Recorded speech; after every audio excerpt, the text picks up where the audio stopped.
December 16, 1944, 5:25 in the morning, on a ridge above a Belgian village called Lanzerath, and the sky came apart. 20-year-old Lieutenant Lyle Bouck, Jr. was standing in a farmhouse cellar when the first German shells landed on the hill his men were holding. He came up the stairs into the dark and ran the 200 yards to his platoon's foxholes with rounds falling behind him. His men were already down in the holes they had spent the previous week digging deeper than anyone told them to. Bouck counted them. 18. That was the whole platoon, strung along the tree line at the edge of a wood, looking down a bare white slope at a road junction that led west into the Ardennes. The barrage lifted a little after 7. Nothing came. Bouck sent men to check the flanks and found that the unit on his right had pulled out during the night without telling him. He got on the radio to request permission to withdraw and was told to hold and observe, so he held. At about 9 in the morning, a column of German paratroopers came up the road below him, marching in the open, in a loose file, rifles slung, moving as if the country ahead of them were empty. Bouck let them come. He waited until the head of the column was almost level with his position, and then he raised his own rifle, and 18 American infantrymen opened fire down the slope with semi-automatic rifles chambered in .30 caliber. The column stopped existing as a column. Men went flat in the ditches on both sides of the road. What the Germans down there believed, in that first minute, was that they had walked into a company at least. Some of them later said a battalion. There were 18 men on that hill. They would still be on it 11 hours later. Hold on to that hill, because we are going to leave it for a while. Hold on to Bouck, too, because what happened to him afterward is not a story anyone told for 37 years, and there is a reason for that. And hold on to the thing those 18 men were carrying, because within a year, the German army would be issuing that same American rifle to its own soldiers, with a German designation stamped into the paperwork, which is not a compliment any army pays lightly, and not one Germany paid to anything else the Americans brought to Europe. To understand why one rifle did that, you have to start with what the German infantry squad actually was, and why, for the first 4 years of the war, it beat everything it met. The German rifle squad was not built around the rifle. It was built around a machine gun, and everything else in the squad existed to keep that gun firing. 10 men, 1 gun, and the other 9 carrying ammunition, spare barrels, and enough personal weapons to protect the gun crew while they worked. First the MG-34, then from 1942 the MG-42, and the MG-42 is the reason a generation of American and British veterans flinched at a sound for the rest of their lives. It fired between 11 and 1,200 rounds a minute, that is roughly 20 rounds a second, and at that rate the human ear cannot separate the individual shots. It does not sound like gunfire. It sounds like fabric tearing, like a saw going through bone, and the men who heard it in Tunisia and Sicily and Normandy did not describe it in terms of casualties. They described it in terms of what it did to them before it hit anybody. The gun could also be moved.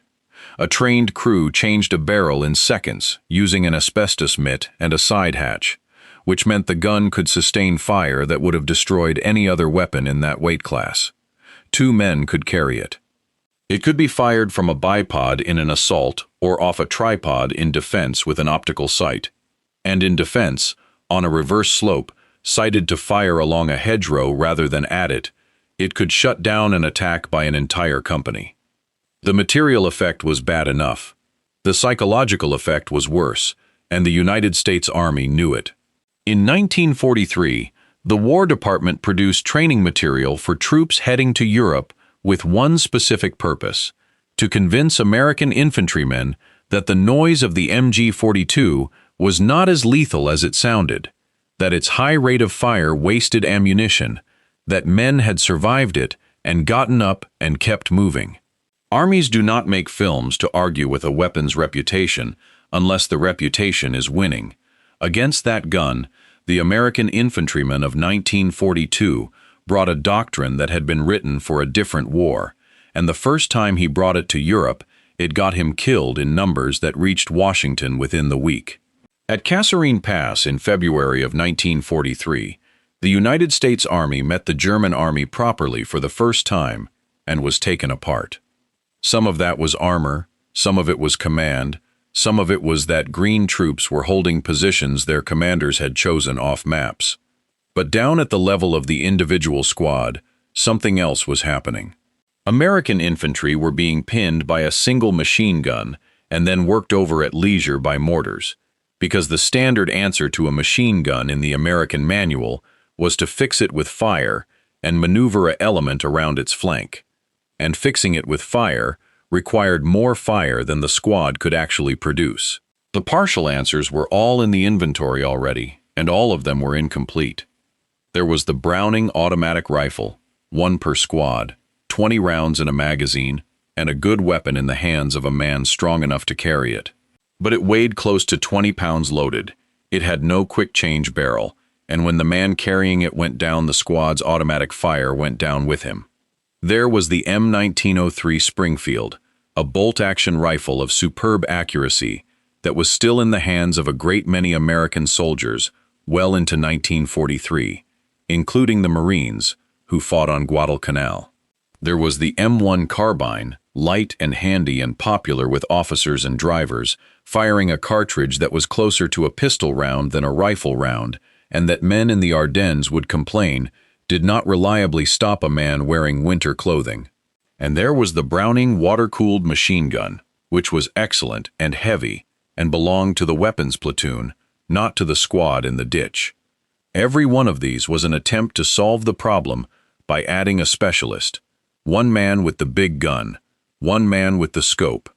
The squad orbited around him exactly the way a German squad orbited around its MG-42, and in that competition the German squad was better, because the Germans had been building squads that way since 1918 and had the tactics and the training to prove it. What nobody in the American Army had yet articulated out loud in 1943 was that they were holding the answer in 11 pairs of hands instead of 1, and had been for 7 years without fully understanding what it meant. The Germans understood the shape of their own weakness before the Americans did, which is the strange part. It became visible on the Eastern Front. In 1941, German infantry started running into Soviet troops carrying the SVT-40, a gas-operated self-loading rifle with a 10-round magazine. And while the SVT had real problems, it was fussy, it disliked cold and dirt, and conscripts broke it. A German rifleman facing one had a very direct experience of what it did. His own Kar 98K was a superb bolt-action rifle, accurate past 600 yards, utterly reliable, and it held 5 rounds, and after each of those 5 rounds he had to break his cheek weld, work a bolt, and reacquire. A man with a self-loader did not have to do any of that. He kept his eye behind the sights and his shoulder in the stock, and his fire never stopped for mechanical reasons, only for tactical ones.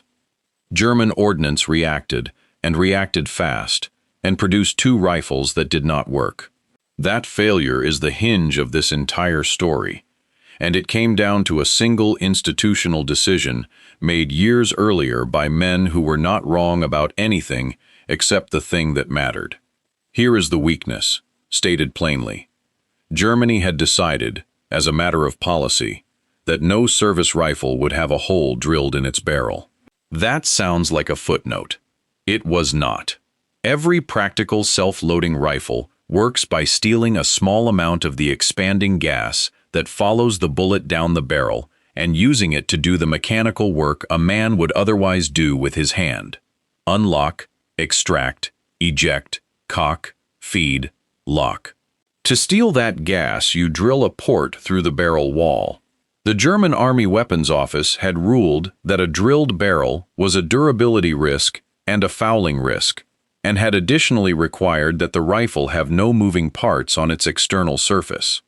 Those 2 rules together forbade the only system anyone knew how to make work, so Walther and Mauser were forced to try to trap the gas at the muzzle instead, in a cone screwed onto the front of the rifle, and drive the mechanism backward from there. Both of the resulting rifles, the G41 in its Walther and Mauser forms, were heavy, around 11 pounds, front-loaded in balance, and prone to fouling in exactly the place where a soldier could not clean them without tools. Troops in Russia disliked them intensely. Production was small. The rifle that was supposed to answer the Soviet self-loader was, in the field, worse than the bolt action it replaced. And on the other side of the Atlantic, an unassuming French-Canadian machinist had solved that problem in 1934, on a government salary, and had been quietly issuing the solution to the United States Army since 1937. John Garand was born in 1888 in Saint-Rémy, Quebec, one of 12 children, and came to Connecticut with his family as a boy. He went to work in a textile mill before he was old enough to shave, and learned machinery the way people did then, which is to say by touching it. He was a tool and gauge maker. He shot competitively at pistol. He was, by every account of the men who worked with him, quiet to the point of being difficult to interview, and he spent his leisure hours in his own basement building things nobody asked for, including, famously, at the end of his life, an ice rink in that basement, because he liked to skate and did not like the cold. In 1919, he took a position at Springfield Armory in Massachusetts, and he stayed for 34 years, and in that time he did one thing. The rifle he produced was formally adopted on the 9th of January 1936 as the United States Rifle Caliber 30 M1. It was gas-operated, using a port near the muzzle to drive a long operating rod on the right side of the barrel, which rotated the bolt and cycled the action. It weighed about 9.5 pounds. It was 43.5 inches long. It held 8 rounds of .30-06 ammunition in a steel en-bloc clip that dropped into the receiver from above, and when the last round was fired, the clip ejected and the bolt stayed open, ready. 8 rounds, as fast as a man could pull the trigger and hold a sight picture, out to 500 yards, and it hit with the full weight of a rifle cartridge at every one of those distances. That is the specification, and the specification is not the interesting part. The interesting part is what gas operation did to an average draftee. The .30-06 is a heavy cartridge, and in a bolt-action rifle, all of its recoil arrives in the shooter's shoulder as a single impulse. Men flinch. Flinching is the single greatest destroyer of marksmanship in any army, and it gets worse the more a man shoots, not better. In the M1, a meaningful fraction of that energy was diverted into working the action. Recoil arrived spread out and softened. The rifle did not punish the man who fired it, which meant the second shot came fast, and the third came fast, and the 8th came fast, and all of them landed close to where the first one had gone. A frightened 19-year-old from Ohio who had been on a rifle range for a matter of weeks could put aimed fire on a hedgerow at 200 yards at a rate that, 3 years earlier, no army on earth had been able to sustain from a single man. The other quality, which nobody predicted, was tolerance. The M1 ran wet, dirty, frozen, sandy, and filled with Normandy mud. Its tolerances were loose in the right places. Men in the Hurtgen forest kept them working in conditions that would have jammed anything more refined. The German G41, built to avoid the very design feature that made this possible, did the opposite.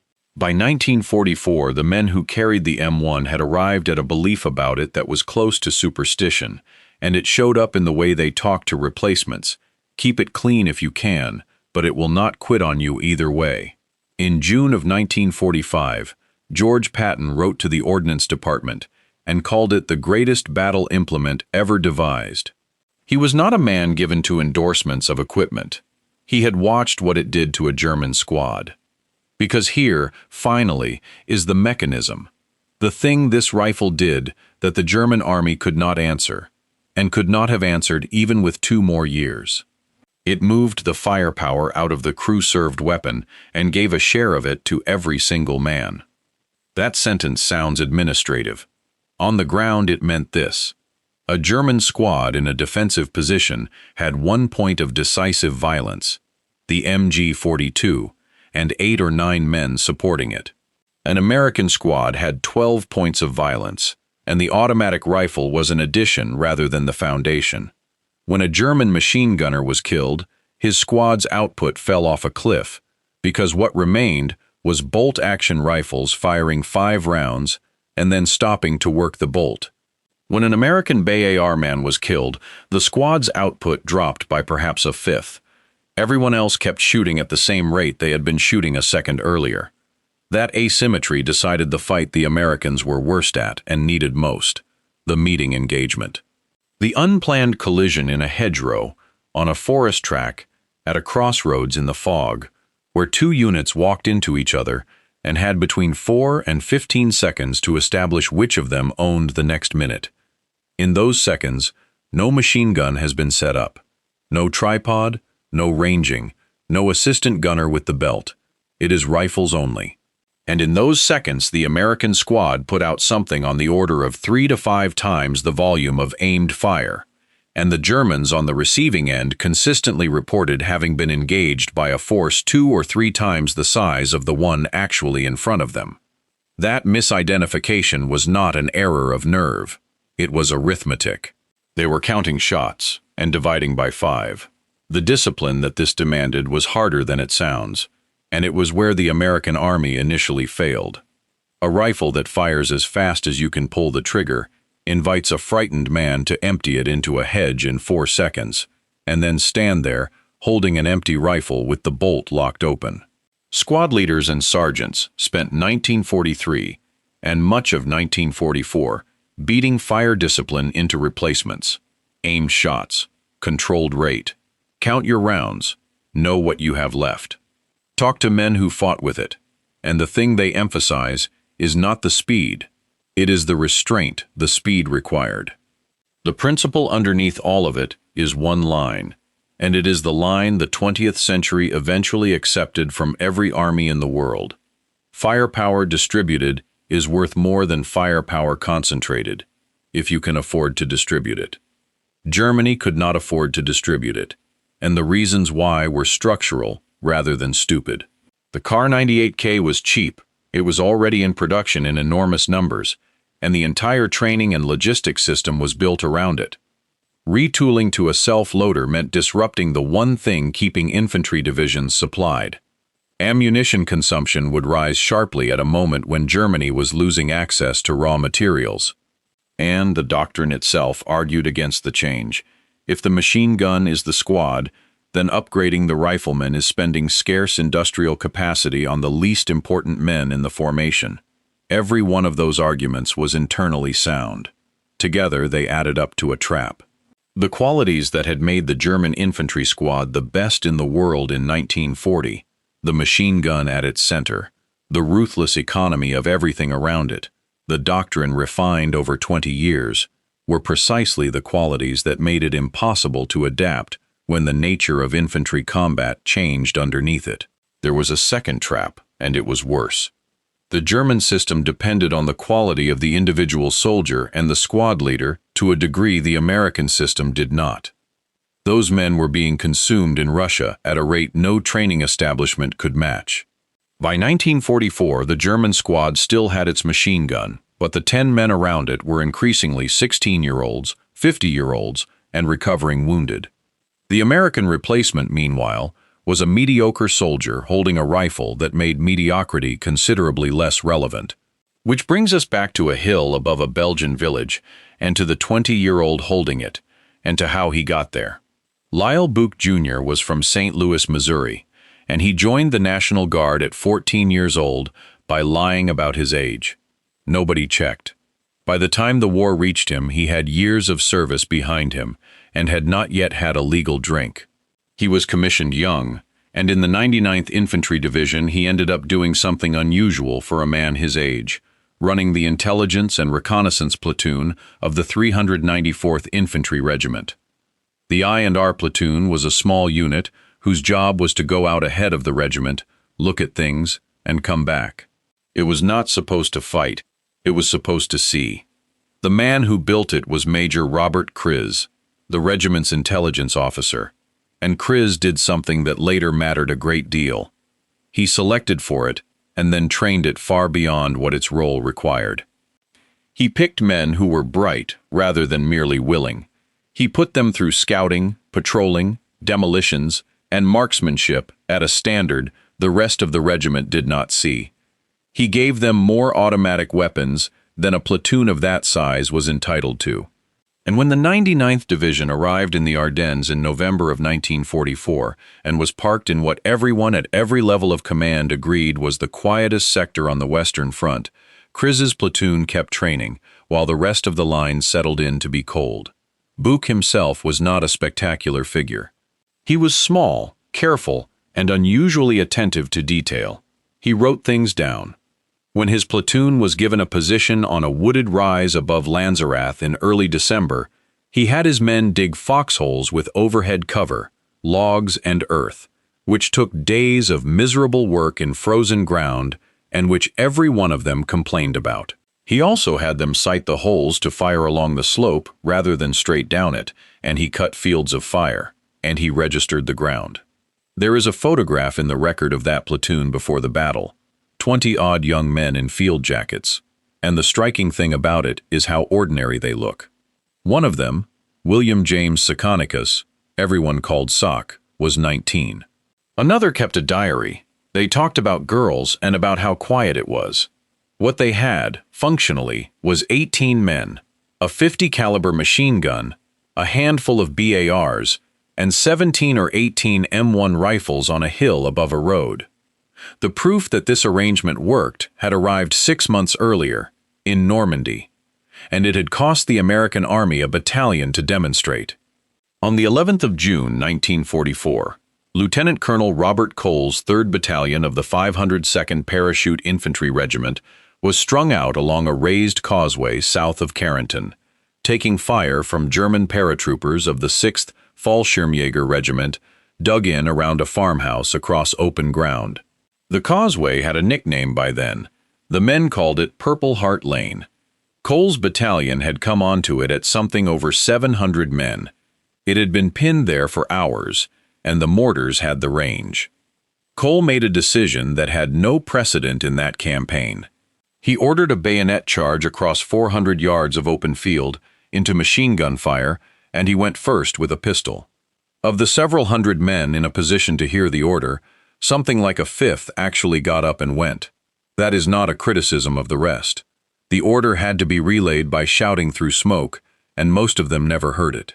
The charge itself was a shambles by any standard of drill, but it crossed the field, and when it crossed the field, it arrived in the hedgerows around that farmhouse, and what happened there was close-quarter fighting at ranges under 30 yards, rifle against rifle, and the Germans in those hedgerows were carrying bolt-action KR-98Ks. The Americans took the position. They then held it for the rest of the day against counterattack, and at nightfall, the battalion that had started with over 700 men could account for something in the region of 130 still on their feet. It was a horrifying afternoon and a strategic success. Carrington fell, and the 2 American beachheads linked up. But the specific tactical lesson traveled fast through the airborne divisions and then through the rest of the army. Get inside 100 yards of a German infantry position with men who each have 8 rounds and a fast reload, and the exchange rate turns over. The Germans understood defense at range better than anyone alive. Inside the hedgerows, the mathematics stopped being theirs.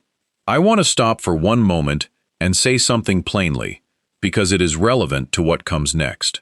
Reconstructing what happened at these places takes weeks of reading unit after-action reports, casualty returns, and post-war interviews that frequently contradict each other, and one of the reasons this particular subject is worth the effort is that the internet is thick with a version of the M1 Garand story that is mostly invention, including one very famous detail about a noise, which we will get to before the end, and which almost certainly did not happen the way you have heard. If you would rather have the version that survives checking, a like on this one helps it reach people who are getting the other version. Now, the German side, because their reaction is the real evidence. German after-action reporting from Normandy in the summer of 1944 contains a recurring complaint that reads oddly at first. Unit after unit reports engaging American forces of 2 or 3 times the strength that Allied records show were actually present. Some of that is the ordinary fog of a losing campaign. Much of it is not. What German commanders were doing was estimating enemy strength by volume of fire, which is what every army does, using a conversion rate learned against opponents with bolt-action rifles. The instruction that came down to German troops was to close to grenade range or stay beyond 300 meters, and above all, not to be caught in the middle distance in the open, which is exactly the ground where the M1 owned the exchange. They also started picking the rifles up. The German army maintained a formal cataloging system for captured foreign weapons, assigning them designations and, where the ammunition supply allowed, issuing them. The M1 Garand entered that system as the Selbstladegewehr 251A. Fallschirmjäger units in particular are documented carrying captured M1s because they wanted the volume of fire and were prepared to live with the supply problem of an enemy cartridge. There is no more honest review of a weapon than that. An army with a proud and functioning small arms industry, in the middle of a total war, having its soldiers pick up an enemy rifle off a corpse and carry it in preference to their own. And in Berlin, the program that had been stalled for 3 years finally moved. In 1943, Germany abandoned the muzzle cone system, copied the gas port arrangement directly from the captured Soviet SVT-40, and produced the Gewehr 43. It was a decent rifle. It had a 10-round detachable magazine, it worked, and it arrived 4 years after it was needed. Roughly 400,000 were made. Many of them were fitted with a scope, and issued 1 per squad as a marksman's rifle, which meant that even Germany's self-loader ended up as a specialist's weapon rather than a general issue. The Americans built over 4 million M1s and gave one to essentially everybody. Through the autumn of 1944, that arithmetic ground forward across France. In August, at Mortain, a battalion of the 30th Infantry Division was cut off on Hill 314 and held it for 6 days against an armored counteroffensive intended to cut the American breakout in half, calling artillery onto its own slopes and fighting off infantry assaults with rifles when the ammunition for anything heavier ran out. The counteroffensive failed. 2 weeks later, the German army in Normandy was destroyed in the Falaise pocket. That is what strategic proof looks like. Not a duel, a hill that did not fall on a day when it was supposed to, which is the whole point of what happens next. And if you want more of this, the parts of these battles that get compressed out of the standard telling, subscribing is what keeps it coming. Because we are going back to Lanzerath now, to 18 men who were not supposed to fight at all, and to the German officer whose entire operation was waiting on the other side of that village with a schedule in his hand. At 9 in the morning on the 16th of December, after the first volley scattered the German column in the road below, the paratroopers of the 1st Battalion, 9th Fallschirmjäger Regiment, did the thing that professional soldiers are trained not to do. They attacked frontally, uphill, across open snow, into prepared positions, 3 separate times. They did it because their orders were to be through Lanzerath and moving west by mid-morning, and because their commanders believed the American line ahead of them had already collapsed. The first assault came in a line across the field. Buch's men held fire until the range closed, and then 18 rifles, a handful of BARs, and the 50 caliber opened together. The Germans went down in the snow and stayed down and eventually pulled back. The Americans had ammunition problems from the first hour because a platoon that size is not equipped for a battle, and Buch sent men crawling between holes redistributing clips. The second assault came the same way and was stopped the same way, and the field in front of the position filled up. Between attacks, Buch got on the radio and reported what he was seeing to regiment, and was told again to hold and observe. The information he was passing, that a major German force was moving west through this sector, was correct, was urgent, and was one of hundreds of similar reports arriving that morning at headquarters that were still trying to determine whether any of it was real. By early afternoon, the platoon had been fighting for 4 hours. Sakanikas was in a forward hole with the 50 caliber. Men had been hit. The German dead in the field in front of them were in the dozens at minimum, and the higher estimates that circulate, several hundred, have been challenged by historians and probably should be treated with caution. But every account from both sides agrees that the losses were severe enough to stop a battalion from advancing for most of a winter day. The third assault, late in the afternoon, came differently. This time the Germans used the ground, worked around the flanks under cover of the tree line, and came at the foxholes from the sides. By then the Americans were down to their last rounds. Buch's men were firing single-aimed shots because that was all they had left. A grenade or a shell burst, the accounts differ, caught Sakanikas's position and destroyed most of one side of his face. Buch himself was hit and was trying to work a radio with a wounded hand. They were overrun in the dark, at around dusk, after roughly 11 hours. Every man was captured. Buch was carried into a cafe in Lanzerath village, where German medics worked on the American wounded on the floor alongside their own, and at midnight, lying there with Sakanikas beside him, he heard a clock strike 12 and realized it was the 17th of December, and that he was 21 years old. At about that same hour, a column of tanks and half-tracks was forcing its way into the village from the east, and the officer at its head was in a state of open fury. Joachim Peiper commanded the armored spearhead of the 1st SS Panzer Division. His Kampfgruppe was the point of the entire northern thrust of the German offensive, and his timetable was measured in hours, through the Losheim Gap, over the Meuse, and into the Allied rear, before the roads could be blocked. He had been sitting behind a stalled infantry regiment all day. When he reached Lanzerath and demanded an explanation, he was told that the woods ahead were held in strength and heavily mined. Peiper took a captured map, took a battalion of the paratroopers with him at gunpoint, and pushed on into the night, hours behind. He never made those hours up. His column ran into fuel shortages, blown bridges and blocked roads for the rest of the week, and was ultimately stopped and abandoned short of the Meuse, its vehicles left in the snow. Nobody planned that. The 18 men on the hill were an intelligence platoon that had been told to observe. What they did was insert 11 hours of friction into the only part of the German plan that had no margin for it. That is the moral effect, and it outlasts the material one. The German offensive in the Ardennes did not fail because it was outgunned in December.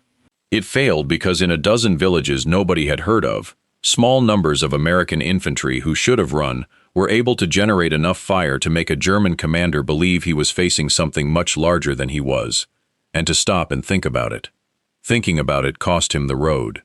What followed on the German side, through January and February of 1945, is documented in their own paperwork, and it is bleak. Infantry divisions reporting rifle strengths in the low hundreds. Replacement drafts of men in their 40s and boys of 16 with 2 weeks of training.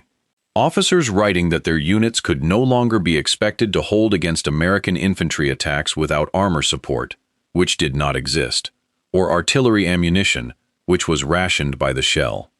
The counters arrived, and every one of them arrived too late or in numbers too small to matter. The G-43 reached perhaps 400,000 rifles in a war where Germany fielded tens of millions of men.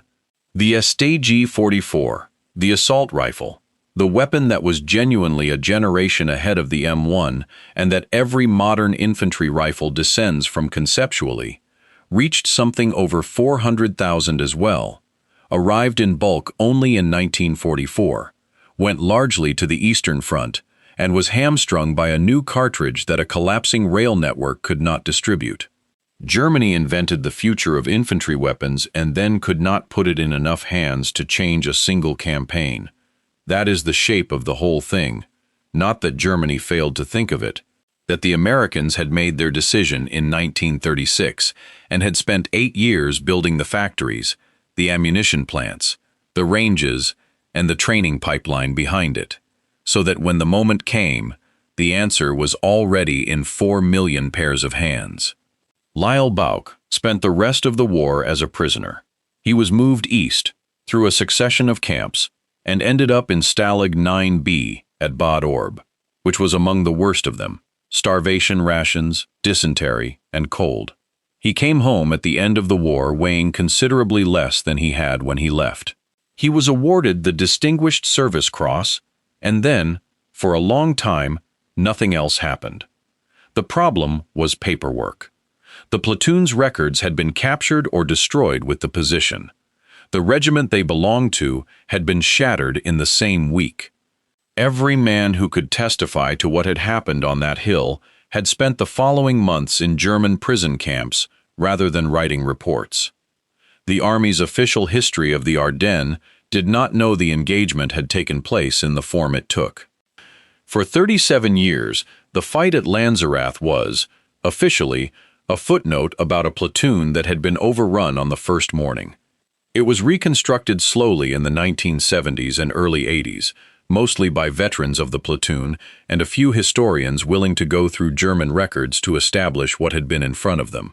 In 1981, the platoon was awarded a Presidential Unit Citation, and its members received decorations that should have been issued in 1945: Distinguished Service Crosses, Silver Stars, Bronze Stars.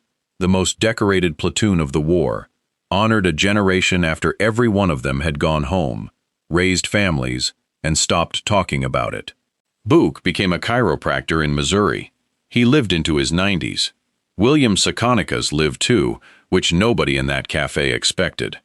He endured decades of reconstructive surgery on his face, changed his name, served on in uniform, and died years before the recognition came through, which is its own kind of ending, and does not need any help from me.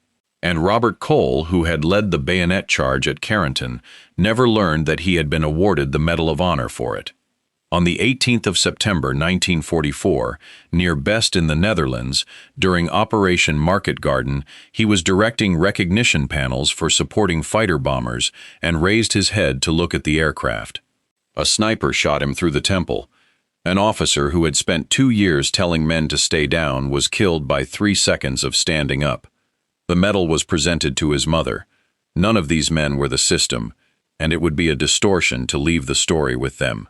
The system was 4 million rifles built at Springfield Armory and by Winchester, on machine tools that had to be designed before the rifles could be made. It was the sniper variants, the M1C and the M1D, that arrived late and were never quite satisfactory. It was the ordnance officers who ran down the 7th round stoppage in the 1939 tests and the redesign of the gas system in 1939 and 40 that quietly recalled and rebuilt the earliest rifles.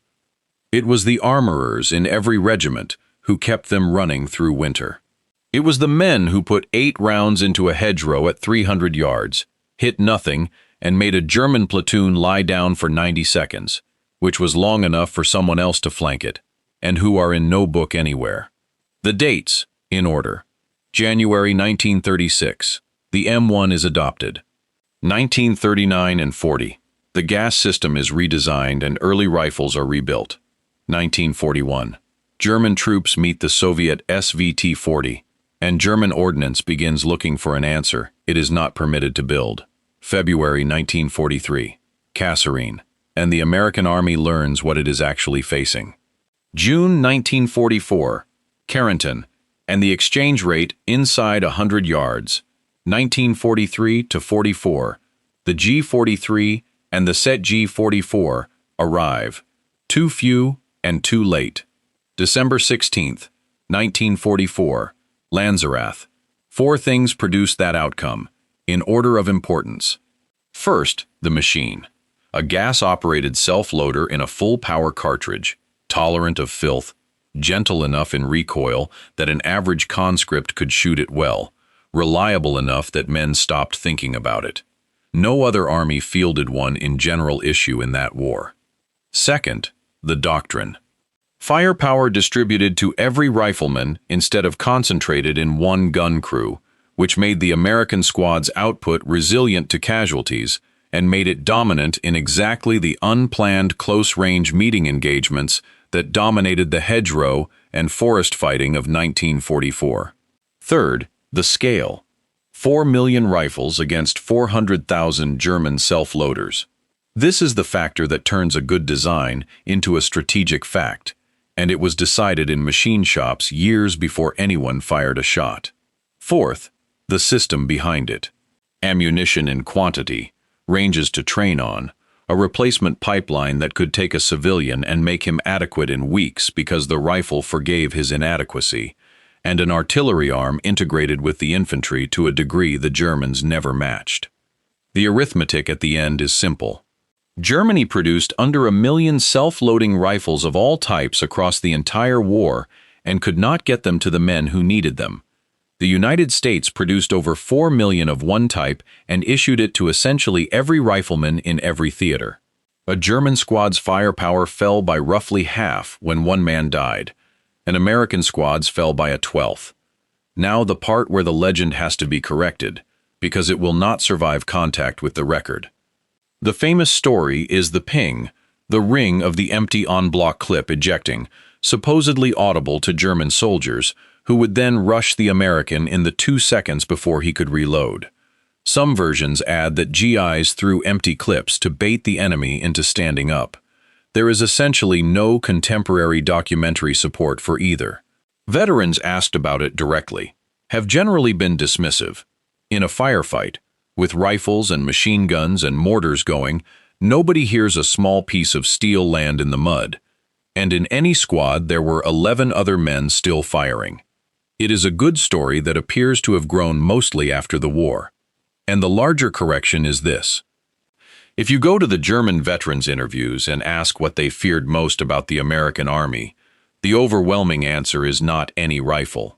It is the artillery, the fire direction system that could put every gun in a division onto one map square within minutes, which was the single most feared thing on the Western Front by a wide margin. The claim that survives is narrower, and it is still remarkable. Among the weapons an American infantryman carried in his hands, the M1 was the one that changed how German soldiers had to fight, the one their doctrine had no answer for, and the one they picked up off the ground and used themselves.